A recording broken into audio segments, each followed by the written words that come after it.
যদি কোন মানুষের উপর জুলুম করেন, একজন যদি আরেকজনের উপর যদি জুলুম করে, আল্লাহ রাব্বুল আলামিন বলেন আমি জুলুমকারীকে পছন্দ করি না।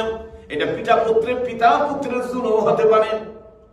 একজন বাবার 4 জন ছেলে, একজনকে পছন্দ করে আপনি আপনার সম্পত্তিগুলো যদি এক ছেলেকে দিয়ে যান, এটা অন্য ছেলেদের উপর আপনি জুলুম করলেন। আল্লাহ রাব্বুল আলামিন বলে ওই জুলুমকারীরা আমি আল্লাহ পছন্দ করি না। তিল তিল করে সন্তানগুলোরে, তোমার বাবার সম্পদগুলো সন্তানের উপর যেন একজন আরেকজনের উপর যেন বাবার জুলুম না হয়, সে যেন তার বাবার সম্পদগুলো যেন তার যতটা সন্তান থাকে সন্তানকে যেন ভাগ বাটোয়ারা করে এইভাবে কোরআনুল কারীমে আল্লাহ রাব্বুল আলামিন যেমন ভাবে নির্ধারণ করেছেন ওইভাবে যেন সে সুন্দরভাবে বন্টন করে দেয়। শুধু ছেলেদেরকে দিল, আল্লাহ রাব্বুল আলামিন মেয়েদের অংশ বাবার অংশের মধ্যে রেখে দিল। এই অংশগুলো যেন বাবা সুন্দর করে বন্টন করে দিয়ে যায়।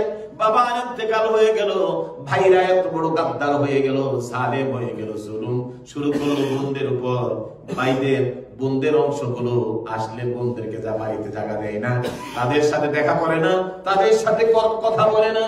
বাবার সম্পদ আল্লাহ বন্টন করে দিয়েছেন, আল্লাহ হক রেখে দিয়েছেন, আর এই হক তোমরা আদায় করো না।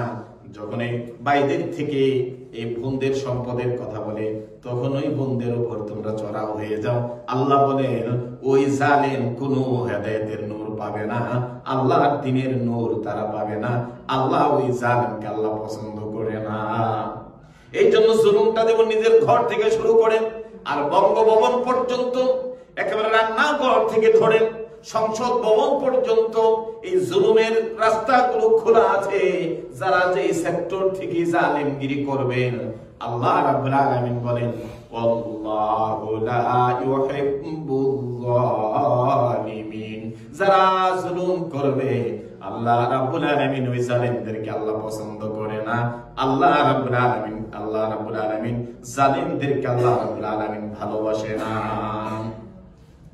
এই জন্য আমার ভাইরা, হাসরের দিন আল্লাহ রাব্বুল আলামিন কোটি কোটি মানুষের সামনে আপনাকে যখন এই মানুষের উপর জুলুম করার ব্যাপারে যখন জিজ্ঞাসা করা হবে, তুমি কেন জুলুম করেছিলে, তুমি কি জুলুম করেছো, তখন সেদিন মানুষগুলো বলবে, জাহান্নামের আগুনে যখন শিকল লেগে টেনে টেনে যখন নেওয়া হবে, ওই জাহান্নামের ফেরেশতারা জিজ্ঞাসা করবে, রে আল্লাহর বান্দা, তোরা তো আল্লাহ, মানুষগুলো তো আল্লাহর বড় প্রিয় মানুষ ছিলে, আজকে কেন তোমরা জাহান্নামে যাচ্ছ, তার কারণ কি? মানুষগুলো সেদিন ওই ফেরেশতাদেরকে বলবে, জাহান্নামের ফেরেশতাদের সামনে বলবে, ক্বালু ইন্না কুন্না যালিমিন। তারা সেদিন বলতে থাকবে, ইন্না কুন্না যালিমিন, আমরা তো জালেমদের অন্তর্ভুক্ত হয়ে গিয়েছিলাম, আমরা জালিম ছিলাম, এই জন্য আজকে আমাদের এই পরিণতি, আমরা জুলুম করেছিলাম, এই জন্য আমাদের এই পরিণতি হয়েছে। তখন ফেরেশতারা আর কিছু বলবেন না, তাদের হাতে পায়ে শিকল লাগায়া টেনে টেনে আল্লাহর জাহান্নামের দিকে নিয়ে যাবেন। এই জন্য আমার ভাইরা, জুলুম যেই যেখান থেকে করে, আল্লাহ পাক রব্বুল আলামিন জুলুমকারীকে পছন্দ করে না। এই জন্য যে কোনো ক্ষেত্রে ভাই ভাইয়ের উপর জুলুম করা যাবে না, ভাই বোনের উপর জুলুম করা যাবে না, বাবা তার ছেলের উপর জুলুম করতে পারবে না। যদি জুলুম করো, কোরআনের আয়াত তোমার উপর প্রতিষ্ঠা হয়ে যাবে। আল্লাহ বলেছেন, আল্লাহু লা ইয়াহদিল কওমাল যালিমিন। আল্লাহ ওই কওমকে হিদায়াত দান করেন না যে কওমের লোকেরা মানুষের উপর জুলুম করে। তারপর আল্লাহ বলেন ওই মানুষটাকে আল্লাহ পছন্দ করে না। আল্লাহু লা ইউহিব্বুল যালিমিন। যদি কোন মানুষের উপর জুলুম করে, আল্লাহ রাব্বুল আলামিন বলেন আমি ওই মানুষকে ভালোবাসি না, পছন্দ করি না। এই জন্য আমার ভাইরা, কোন অবস্থাতে একজন মুমিন আরেকজন মুমিনের উপর জুলুম করতে পারে না, একজন মুসলমান আরেকজন মুসলমানের উপর জুলুম করতে পারে না। কোরআনুল কারীমে আল্লাহ রাব্বুল আলামিন এই জালিমুন শব্দটা 129 বার বলেছেন। যেখানে বলেছেন কাউরেনে কারিম নেগেট করে বলেছেন, ও দুনিয়ার মানুষেরা, ও দুনিয়ার ইমানদাররা, ও দুনিয়ার কাফেরেরা, তোমরা যারাই যার উপর জুলুম করো, আমি আল্লাহ রাব্বুল আলামিন জুলুমকারীরে আল্লাহ রাব্বুল আলামিন পছন্দ করে না। এই জন্য আমার ভাইরা, শুধু তাই নয়, আল্লাহ রাব্বুল আলামিন বলেন অনেক সময় আমরা দেখা যায় মানুষের উপর জুলুমও করি, আবার আল্লাহর কাছে যায় সাহায্য চাই, আল্লাহ তুমি সাহায্য করো। এদিক দিয়ে মানুষের উপর আপনি জুলুম করবেন, আপনার অত্যাচার অবিচার মানুষ বাঁচতে পারে না, আবার আল্লাহর কাছে যে সাহায্য চাইবেন, এই দুই জিনিস একসাথে হয় না। আল্লাহ রাব্বুল আলামিন জানাই দিলেন, ওয়া মালিল যালিমিনা মিন আনসার, যারা জুলুম করে আল্লাহ রাব্বুল আলামিন বলেন আমি আল্লাহ রাব্বুল আলামিন ওই সমস্ত মানুষদেরকে সাহায্য করি না। তাহলে বোঝা গেল জুলুমকারীর সাথে আল্লাহ পাক থাকে না, মানুষের উপর জুলুম করা যাবে না। আর যারা এই জুলুম করে, যারা মাজলুম মানুষগুলো যখন অসহায় হয়ে যায়, তাদের উপর জুলুম অত্যাচার যখন চালাইতে থাকে, ফেরাউন জুলুম করা শুরু করলো। 70,000 বনি ইসরায়েলের শিশুদেরকে কেটে কেটে মায়ের পেট বাইর করে করে নীল দরিয়ার মধ্যে ফেলে দেওয়া হলো। হাজার হাজার মানুষকে মেরে ফেলা হলো। আল্লাহ রাব্বুল আলামিন এই জালেমের অবস্থাটা দেখলেন। হাজার হাজার মানুষের চোখের পানি রাত্রে সেজদায় পড়ে পড়ে কাঁদে, রাব্বুল আলামিন ফেরাউনের কবল থেকে তুমি আমাদেরকে বাঁচাও। আল্লাহ রাব্বুল আলামিন যারা মাজলুম তাদের ধৈর্যটা আল্লাহ রাব্বুল আলামিন টেস্ট করেন, কতটা ধৈর্য ধারণ করতে পারেন। আল্লাহ রাব্বুল আলামিন শেষ পর্যন্ত এই জালেমদের থেকে, ফেরাউনের কবল থেকে জাতিরে আল্লাহ রাব্বুল আলামিন মুসা নবীর উম্মতদেরকে আল্লাহ রাব্বুল আলামিন হেফাজত করেছিলেন। সুবহানাল্লাহ। কিভাবে হেফাজত করলেন? নদীর উপর মুসা নবী লাঠি দিয়ে আঘাত করলেন, আল্লাহর সাহায্য চলে আসলো মুমিনের জন্য। ধৈর্য ধারণ করলো, কত মুমিনকে মেরে ফেললো, ধৈর্য ধারণ করলো। আর ওই জালেম ফেরাউন, সে তো জানতো না তার পরিণতিটা কি হবে। আল্লাহ রাব্বুল আলামিন নদীর উপর মুসা আলাইহিস সালাম হাত দিয়ে লাঠি দিয়ে আঘাত করলেন, নদীর উপর সুন্দর রাস্তা হয়ে গেল। 70,000 বনি ইসরাইলদেরকে নিয়ে নদী পার হয়ে গেলেন, তীর প্রান্তরে পৌঁছে গেলেন। যাওয়ার পরে দেখা যায় ফেরাউনের হাজার হাজার বাহিনী নিয়ে তারা রওনা হয়েছে। মুসা আলাইহিস সালাম বলেন, আল্লাহ তুমি যখন আমাকে এই নদীর মধ্যে হাতের লাঠি দিয়ে আঘাত করলাম, এত সুন্দর রাস্তা তুমি বানিয়ে দিলা, তুমি তাড়াতাড়ি পানিকে মিশাই দাও যাতে এই ফেরাউনের বাহিনী যাতে না আসতে পারে। আল্লাহ বলেন, মুসা আমি যা জানি তুমি তা জানো না। আল্লাহ তুমি যদি আমাকে হেফাজতি করলাম, নদীর উপর রাস্তা বানিয়ে যখন আমাকে ওই পারে নিয়ে আসলাম, তবে কেন আবার এই পানিকে তুমি মিশ্রিত করে দিও না? তুমি কেন একসাথে করে দাও না? যদি রাস্তাটা ভালোই থাকে, যদি শোক না থাকে, আমরা যেমন ভাবে নিরাপদে পার হয়ে গেলাম, ফেরাউন বাহিনীও তো পার হয়ে যাবে। তো মুসারে এই নদীর মধ্যে রাস্তা করে দেয়া, পার করে দেয়া লাভ হলো কি? তাদের কাছে তো মার খাওয়াইবাই যখন, তাহলে সামনেই খাওয়াইতে নদী পার করে আল্লাহ কেন? আর যদি আল্লাহ তাহলে তাদের জন্য রাস্তাটা কেন তুমি শুকনা রাখতেছো? আল্লাহ তুমি পানি আগের মতো করে দেও না কেন? আল্লাহ রাব্বুল আলামিন বললেন, মুসা ধৈর্য ধারণ করো, তুমি দেখো আমি আল্লাহর কুদরতের দিকে তুমি খেয়াল করো। মুসা আলাইহিস সালাম আল্লাহর কাছে দোয়া করছেন। মুসা নবীর 70,000 তার উম্মতেরা দাঁড়িয়েছেন, ওগো আল্লাহর নবী মুসা আল্লাহর কাছে দোয়া করেন, ফেরাউনের কবল থেকে যদি আল্লাহ আমাদেরকে নাজাত দিয়ে থাকে, এই নদী পার হয়ে আমরা চলে আসলাম, এত সুন্দর রাস্তা আল্লাহ করে দিল আমাদের জন্য। আর ফেরাউন সহকারে সৈন্য বাহিনী যদি চলে আসে, তাহলে আমরা এই আশা কি লাভ হবে? আপনি আল্লাহর কাছে দোয়া করেন তাড়াতাড়ি যেন আল্লাহ রাব্বুল আলামিন পানিটাকে যেন মিশ্রিত করে দেই। আল্লাহ বলেন, ধৈর্য ধারণ করো, দেখো ফেরাউনের সৈন্য দল বলে আসলো নদীর পার, এসে দেখি কি সুন্দর রাস্তা। মুসা বাঁচবে কোথায়? কোথাও পালাতে পারবে না, ধরতেছি তোমাকে। সৈন্যবাহিনীকে নিয়ে এই নদীর উপর ঝাঁপ মারলেন। সুন্দর রাস্তা, যে রাস্তা আল্লাহ রাব্বুল আলামিন মুসা নবীর হাতের লাঠি দিয়ে আল্লাহ বানিয়ে দিয়েছিলেন, 12টা রাস্তা হয়েছিল, 12টা গোত্রের মানুষেরা নির্দ্বিধায় পার হইতেছিলেন। রাস্তার মধ্যে একটু পানি ছিল না, একটু কাদা ছিল না, যেন এত সুন্দর রাস্তার পানিগুলো এত সুন্দর ভাবে দাঁড়িয়ে আছে, একটা পানির ঢেউ এসে রাস্তাকে কোনো কাদাযুক্ত করে না। ফেরাউন বাহিনী দেখলো এত সুন্দর রাস্তা। আল্লাহ রাব্বুল আলামিন পানিকে বললেন, পানি তুমি দাঁড়িয়ে থাকো। এই জন্য কোরআনুল কারীম আল্লাহ জানিয়ে দিলেন, ওয়ালিল্লাহি জুনুদুস সামাওয়াতি ওয়াল আরদ। এই জমিনের মধ্যে পানি আল্লাহর সৈন্য, আগুন আল্লাহর সৈন্য, পাখিগুলো আল্লাহর সৈন্য।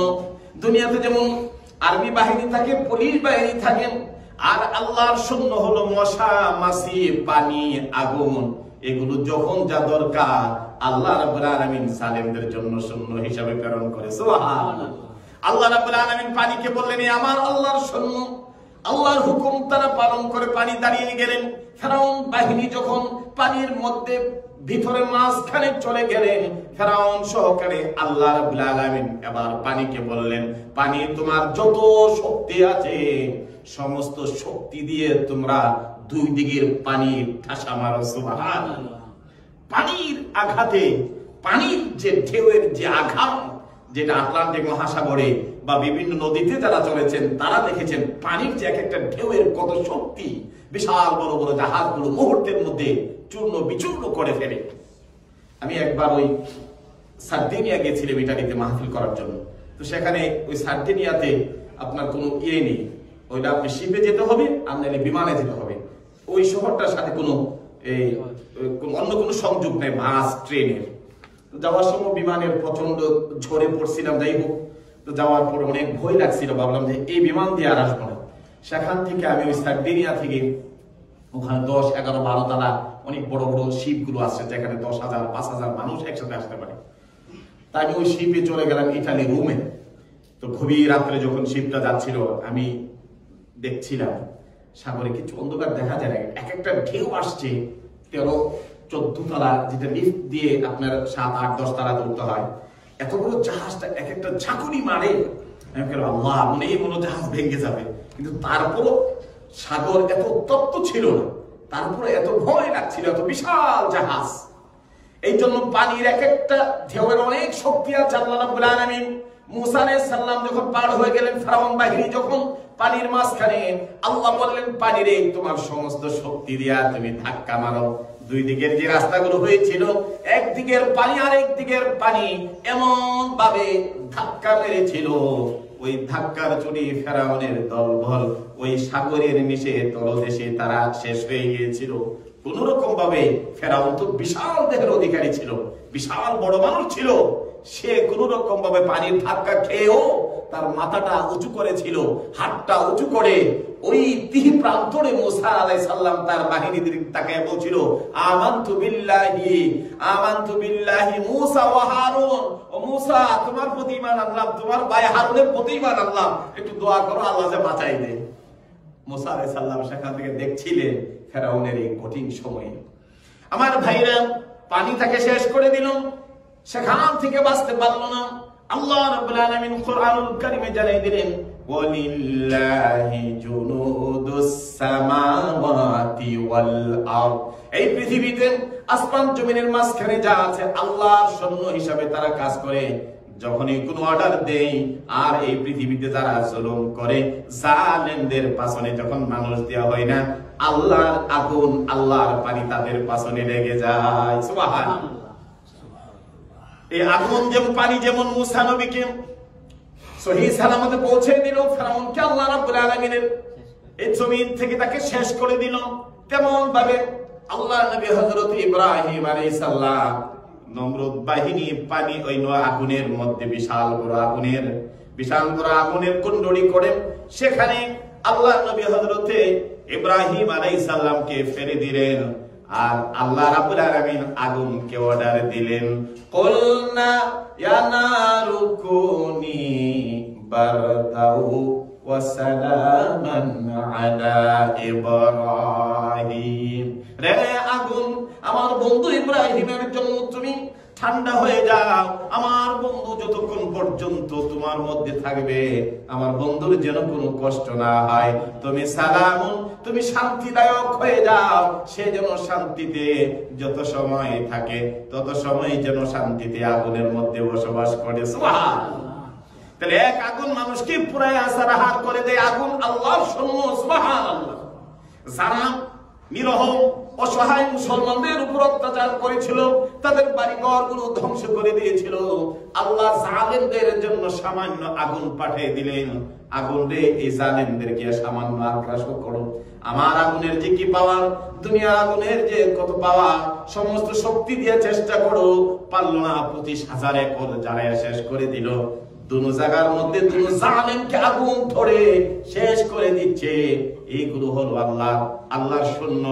আল্লাহ রাব্বুল আলামিন একটু পাঠায়, এরপরে যখন ঠিক হয় না আরো বেশি করে পাঠাবেন। আর এই জন্য মুসলমানরা ধৈর্য ধারণ করতে হবে।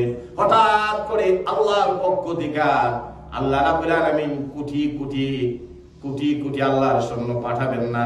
এর মধ্যে মুমিন যারা আছে, মুমিনের ঈমানটা পরীক্ষা করে। ঈমান যত বেশি হবে, ঈমানের গুণগত মান যত আপনাদের বেশি হবে, আল্লাহর সৈন্যের আক্রমণ ততটা বেশি হবে। ঈমান যত পাতলা হবে, আল্লাহর সৈন্যের আক্রমণটা একটু হালকা হবে।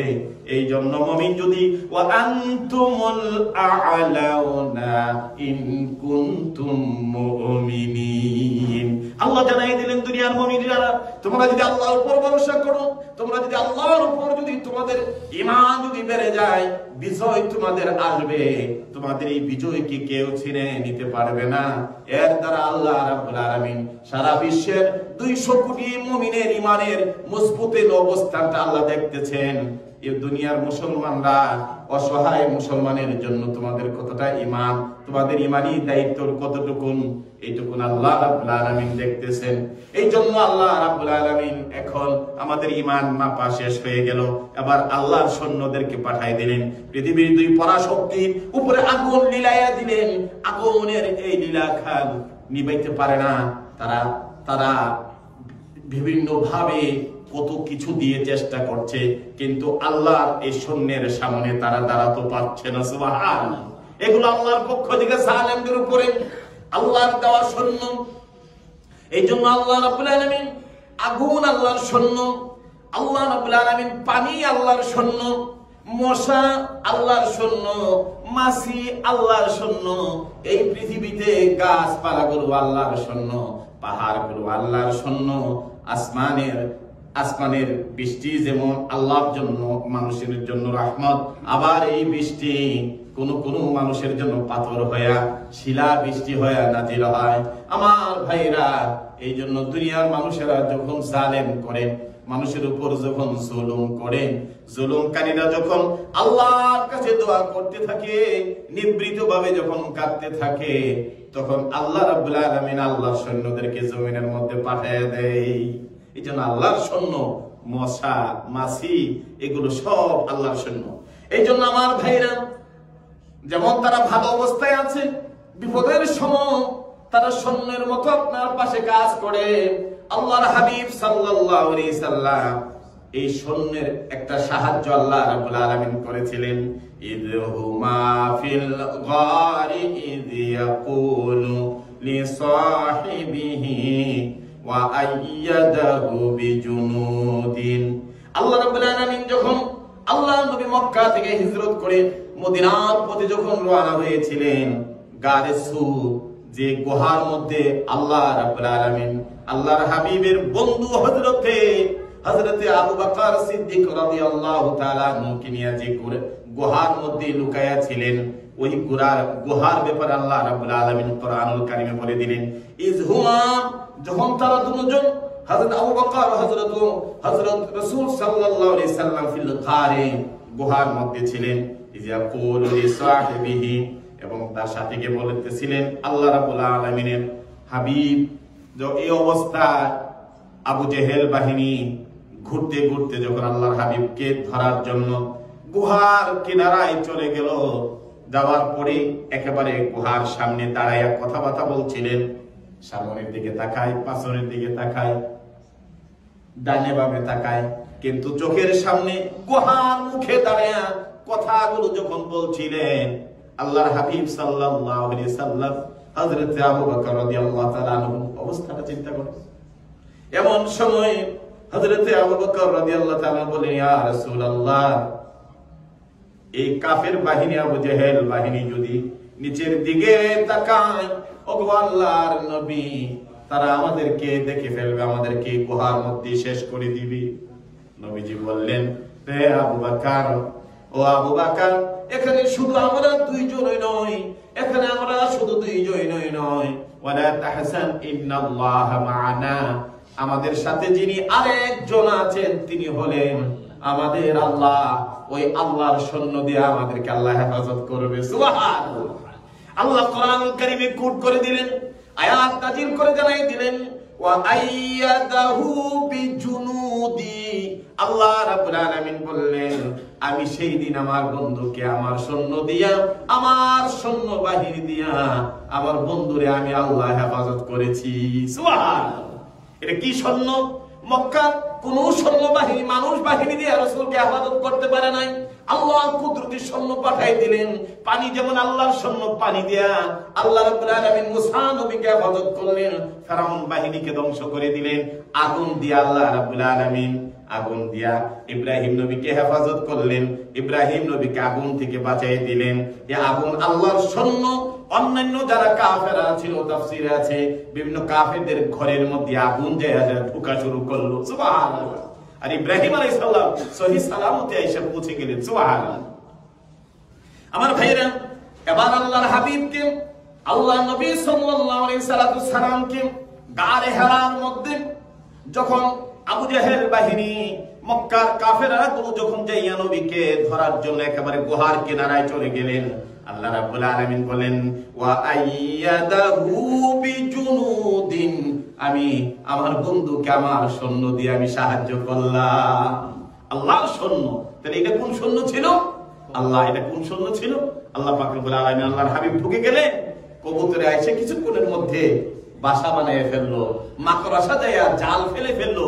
আবু জেহেল তারা যারা গিয়েছিল তারা বললো, তারা পদচিহ্ন, এত বড় তারা পারদর্শী ছিল যে রাসূলের এই পাথরের উপর দিয়ে দিয়া পদচিহ্ন দিয়া গুহার কিনারায় চলে গেল।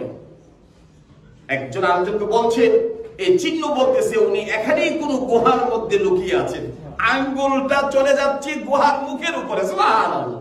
ভিতরে রাসূল হযরত আবু বকর রাদিয়াল্লাহু তাআলা।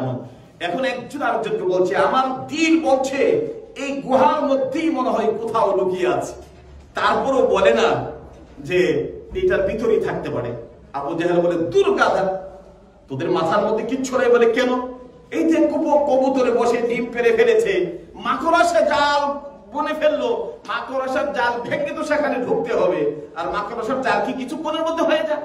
যেখানে মাকড়সার জাল আছে, যেখানে কবুতরের বাসা আছে, সেখানে মুহাম্মদ ঢুকাবে কিভাবে? সুবহানাল্লাহ। আল্লাহ রাব্বুল আলামিন জানিয়ে দিলেন, ওয়া আইয়াদাহু বিজুনুদিন, আমার সৈন্য বাহিনী মাকড়সাকে বললা, আমার বন্ধু এই গুহার মধ্যে লুকিয়ে আছে, যে মাকড়সা, যাও তাড়াতাড়ি জাল বলে তুমি তোমার অবস্থান করে নাও। আল্লাহ রাব্বুল আলামিন কবুতরকে অর্ডার করলেন, তোমরা আমার সৈন্য, আমার বন্ধু সেখানে আছে, যাও বাসা বসে এখানে ডিম পেড়ে ফেলো, সুন্দরভাবে বাসা বানিয়ে ফেলো। আল্লাহর সৈন্যগুলো বাসা বেরিয়ে ফেললো, সুন্দরভাবে তারা সবকিছু করে ফেললো। আল্লাহ রাব্বুল আলামিনের সাহায্য চলে আসলো। এই জন্য আমার ভাইরা, মানুষের ঈমান যত গভীর হবে, আল্লাহ সাহায্য তত বেশি আসবে। আর যখনই কোনো মানুষের উপর জুলুম করেন, জুলুমকারীর জন্য আল্লাহর সাহায্য আসে না। আপনি যদি মুমিন হন, বিপদটা বড় হতে পারে কিন্তু আল্লাহর সাহায্য আসবে।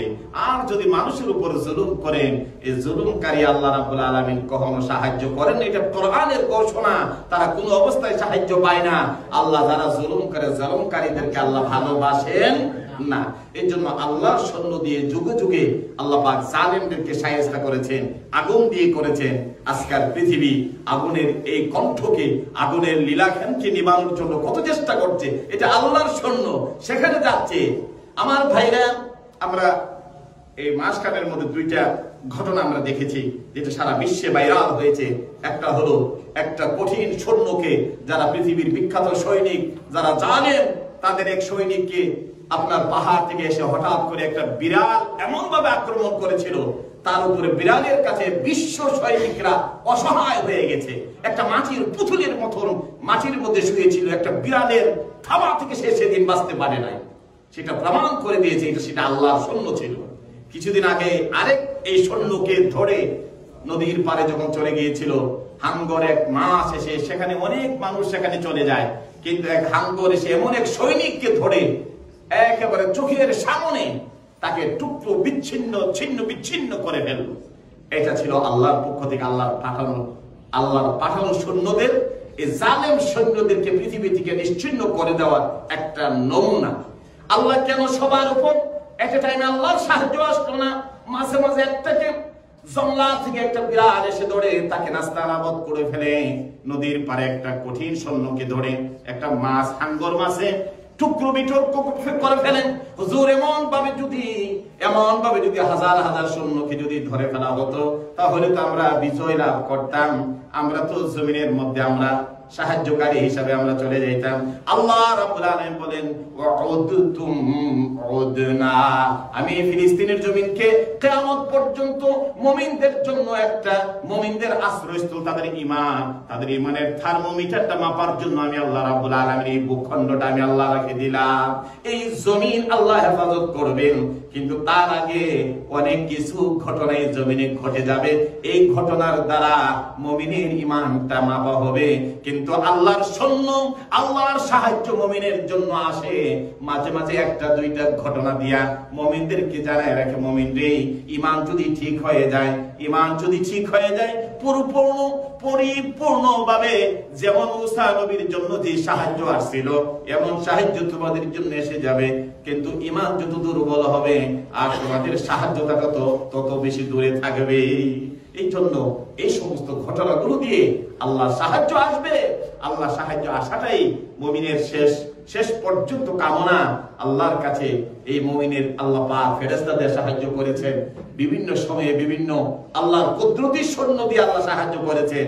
এই জমিনের মধ্যে আগুন আল্লাহর সৈন্য, পানি আল্লাহর সৈন্য, মশা আল্লাহর সৈন্য, মাছি আল্লাহর সৈন্য। যে আগুন দিয়া পুরাতে চাইলেন ইব্রাহিম নবীকে, এই আগুন শেষ পর্যন্ত পুরাতে পারল না, আল্লাহ পাক হেফাজত করে দিলেন।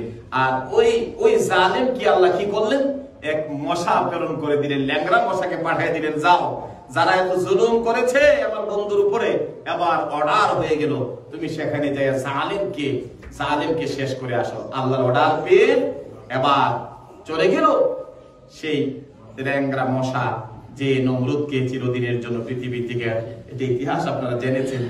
আল্লাহর সৈন্যদের আল্লাহ পাক এই সৈন্য দিয়াতে সাহায্য করেন। ও আইয়াদাহু বিজুনুদিন, আল্লাহ পাক আল্লাহর সৈন্য দিয়া ঈমানদারকে আল্লাহ পাক সাহায্য করেন। এই কথাগুলো আল্লাহ পাক রব্বুল আলামিন আমাদেরকে জানাই দিলেন। আমার ভাইরা, এই জন্য আমরা ততদিন পর্যন্ত আল্লাহ সাহায্য পাবো যতদিন পর্যন্ত মানুষের উপর জুলুম করা হবে। যখনই জুলুম করবেন আল্লাহ সাহায্য উঠে যাবে। আল্লাহ সাহায্য পাওয়ার জন্য মুমিনের আরেকটা ব্যাপার আল্লাহর রাসূল সাল্লাল্লাহু আলাইহি ওয়াসাল্লাম বুখারী মুসলিম হাদিসটা বলেছেন, ক্বালান নবী সাল্লাল্লাহু আলাইহি ওয়াসাল্লাম, আল্লাহর নবী বলেন, আল মুমিনু মালাফুন, মুমিন মহব্বতের প্রতীক, একে অপরকে তারা মহব্বত করে। আল্লাহ মুমিনের প্রতি আজকে কেন গোটা বিশ্বের যেখানে মুমিনে কষ্ট পায়, আমরা ব্যথা পাই। মুমিন এমন একটা ভাবে আল্লাহ পাক সৃষ্টি করেছেন, বিশ্বের যে কোনো জায়গাতেই যদি কোনো মুমিন ব্যথা পায়, তারা যদি কষ্ট পায়, তাদের উপর যখন কেউ অত্যাচার করে, কোনো কাফের বেঈমান, তখন সারা বিশ্বের মুমিনেরা কষ্ট পায়। কারণ একটা অঙ্গের মতো করে আল্লাহ পাক মুমিনদেরকে আল্লাহ পাক বানিয়েছেন। সুবহানাল্লাহ। এইজন্য আল্লাহর নবী বললেন, আল মুমিনু মালাফুন, মুমিন হলো মহব্বতের প্রতীক। ওয়ালা খায়রা ফিমান, রাসূল বলেন ওই ব্যক্তির মধ্যে কোনো কল্যাণ নাই, ওই ব্যক্তির মধ্যে, ওই মুমিন ব্যক্তির মধ্যে কোনো কল্যাণ নাই। লা ইয়ালাফু ওয়ালা ইউলাফু, যে মহব্বত রাখে না এবং মহব্বত প্রাপ্ত হয় না। যে মুমিন একে অপরের প্রতি মহব্বত রাখে না, একে অপরের প্রতি ভালোবাসা রাখে না, আল্লাহ রাব্বুল আলামিনের হাবিব বলেন ওই মুমিনের মধ্যে, ওই মুমিন কওমের মধ্যে কোন আল্লাহ রাব্বুল আলামিন কোন কল্যাণ রাখেন নাই। আল্লাহ ওয়ালা খায়রা ফিমান, আজকে মুমিনের মধ্যে কুন্দল, ভাই ভাইয়ের মধ্যে কুন্দল। এক ভাই যদি আরেক ভাইয়ের অজান্তে দোয়া করে, আল্লাহ রাব্বুল আলামিন বলেন ভাই ভাইয়ের দোয়া আল্লাহ কবুল করে নেন। মা সন্তানের জন্য দোয়া করলে কবুল করে নেন। আজকে ভাই ভাই গুলো বেমিল হয়ে গেছে, একে অপরের প্রতি মহাব্বত নাই। এক কওমের মুমিন মানুষেরা আরেক কওমের মুমিনের সাথে কোনো মহাব্বত রাখে না। এক মসজিদের মুমিন মুসলমান মুসল্লিগুলো আরেক মসজিদের মুসল্লির সাথে মহাব্বত রাখে না। এই যে অমহাব্বতের যে দিন আজকে শুরু হয়েছে, এই জন্য আল্লাহ রাব্বুল আলামিনের হাবিব বলেন, বুখারী শরীফে হাদিস শুনে এসেছে, ওয়ালা খায়রা ফিমা, আমার উম্মতের মধ্যে কল্যাণ থাকবে না, কল্যাণ আল্লাহ রাব্বুল আলামিন উঠায়া নিবেন। লা ইয়ালাফু ওয়া লা ইউলাফু, তারা একে অপরের প্রতি মহব্বত রাখে না, তারা একে অপরের প্রতি মহব্বত করেও না, নিজে তো মহব্বত দেয় না, আবার মানুষকে মহব্বত করেও না। এই মহব্বত যখন এই কওম থেকে, সমাজ থেকে উঠে যাবে, এই সমাজের মধ্যে আল্লাহর কোনো কল্যাণ থাকবে না। এই জন্য আমার ভাইরা, মুমিনের সিফত হলো একে অপরের যেন মহব্বত করে, একে অপরের প্রতি যেন ভালোবাসা স্থাপন করে, একে অপরের প্রতি যেন ভালোবাসা হয়। ইমানের দাবিতে আমি ভালোবাসবো আল্লাহর জন্য, আমি দুশমনি করব আল্লাহর জন্য, এটা হাদিস। এই জন্য মুমিনের এই যেন অবস্থা হয়, একে অপরকে যেন মহব্বত করে, একে অপরের প্রতি যেন মহব্বত রাখে। মহব্বত রাখলে আল্লাহ পাক রব্বুল আলামিন একে অপরের প্রতি যখন ভালোবাসা রাখে, তখন খায়ের আর কল্যাণ আর বরকত দিয়ে আল্লাহ পাক ভরপুর করে দেন এই সমাজকে, এই কওমকে।